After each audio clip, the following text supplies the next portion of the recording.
प्रेमपाल यादव, सहायक आचार्य इतिहास, राजकीय महाविद्यालय बहरोड। आज हम इस वीडियो के अंतर्गत बीए पाठ द्वितीय के इतिहास विषय के अंतर्गत मध्यकालीन भारत का जो इतिहास का जो पेपर परीक्षा में आएगा उसके संदर्भ में चर्चा करेंगे।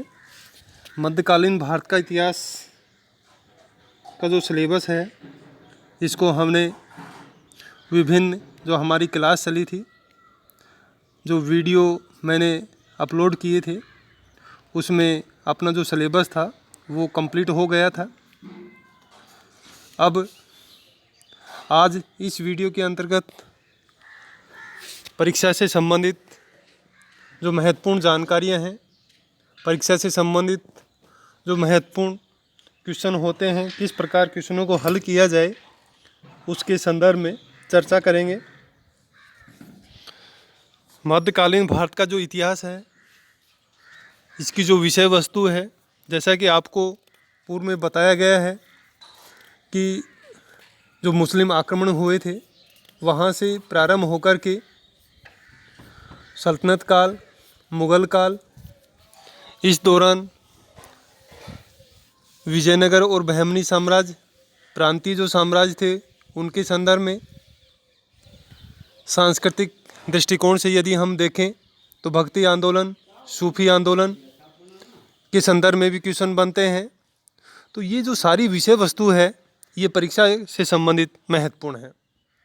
पहले तो ये हमें यह है ध्यान रखना है कि जो परीक्षा में जो प्रश्न पत्र आएगा, 100 नंबर का जो प्रश्न पत्र आएगा, तो उस 100 नंबर के प्रश्न पत्र में हमें 60 नंबर का जो प्रश्न पत्र है वह हल करना पड़ेगा, जैसा कि इस संदर्भ में बताया गया है। और जैसे जैसे और कुछ यदि परिवर्तन होता है तो आपको पूर्व में सूचित कर दिया जाएगा। आप अपनी जो तैयारियां हैं वह पूर्ण रूप से निरंतर जारी रखें। मध्यकालीन भारत का इतिहास में जो परीक्षा में जो महत्वपूर्ण जो परीक्षा उपयोगी जो क्वेश्चन हैं उसमें मध्यकालीन भारतीय इतिहास के स्रोत जो सल्तनत काल और मुग़ल काल दोनों कालों से संबंधित होंगे, उन पे क्वेश्चन बनेंगे। जो स्रोत हैं उन स्रोतों का भी वर्गीकरण किया जाता है। साहित्यिक स्रोत आते हैं, पुरातात्विक स्रोत आते हैं, उन पे क्वेश्चन बनते हैं।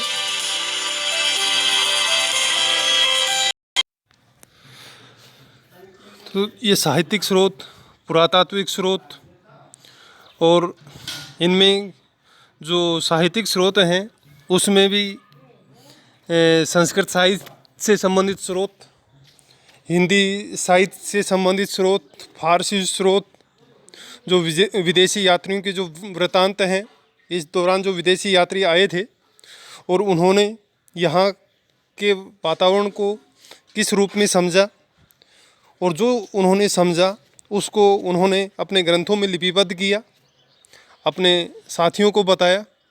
तो ये जो विवरण है यह भी महत्वपूर्ण है, जो हमें परीक्षा से संबंधित काफ़ी जानकारियाँ देता है। तो इस पे अपने को ये क्वेश्चन है वो तैयार करना है। इसी प्रकार सल्तनत काल में या सल्तनत काल से पूर्व जो मुस्लिम आक्रमण हुए थे और 1192 ईस्वी में जो त्रैन का द्वितीय युद्ध हुआ था, उस युद्ध में पृथ्वीराज चौहान है वह हार जाता है और वहाँ से हम देखते हैं कि दिल्ली के ऊपर फिर मुसलमानों का अधिकार हो गया और मोहम्मद गौरी का जो सेनापति था कुतुबुद्दीन ऐबक, वो यहाँ का प्रभारी बन जाता है। और मोहम्मद गौरी की मृत्यु के बाद में कुतुबुद्दीन ऐबक ने दिल्ली सल्तनत की नींव है वो 1206 में डाल दी थी। और फिर ये जो सल्तनत काल है ये 1206 से प्रारंभ होकर के और 1526 ईस्वी तक चलता है। इस काल के दौरान जो राजवंश जो शासन किए थे उन राजवंशों में जो ममलूक वंश है, खिलजी वंश है, तुगलक वंश है, सैयद वंश है, लोधी वंश है, इनसे संबंधित क्वेश्चन आते हैं। यदि हम ममलूक वंश के संदर्भ में महत्वपूर्ण क्वेश्चन देखें तो यहाँ पर जो क्वेश्चन आते हैं वो कुतुबुद्दीन ऐबक के निर्माण कार्य, उसके द्वारा जो विभिन्न इमारतों का निर्माण करवाया गया था उस पर क्वेश्चन बनते हैं। यदि हम इल्तुतमिश के संदर्भ में देखें तो उसकी जो प्रशासनिक व्यवस्था की ओर उसने सुदृढ़ीकरण की तरफ उसने जो ध्यान दिया था, विशेष तौर पे एकता व्यवस्था, सिक्के, न्याय व्यवस्था, उनके संदर्भ में क्वेश्चन तैयार करना है। 40 सरदारों का जो दल उसने गठित किया था वो महत्वपूर्ण है। इल्तुतमिश के द्वारा सल्तनत की सीमाओं को किस प्रकार सुरक्षित रखा गया, मंगोलों के आक्रमणों से, चाहे वो है यल्दोज और कुबाचा के आक्रमणों से हो, उसने सल्तनत को सुरक्षित करके और उसे स्थायित्व दिया था। इसी प्रकार बलबन जो शासक हुआ, उसने शासक बनने से पूर्व नासिरुद्दीन महमूद के समय में जो कार्य किए और शासक बनने के बाद 1266 से 1287 तक जो उसका शासनकाल था, उस काल के दौरान उसने रक्त और लौह की नीति के आधार पर जो कार्य किया है उसके संदर्भ में क्वेश्चन महत्वपूर्ण है।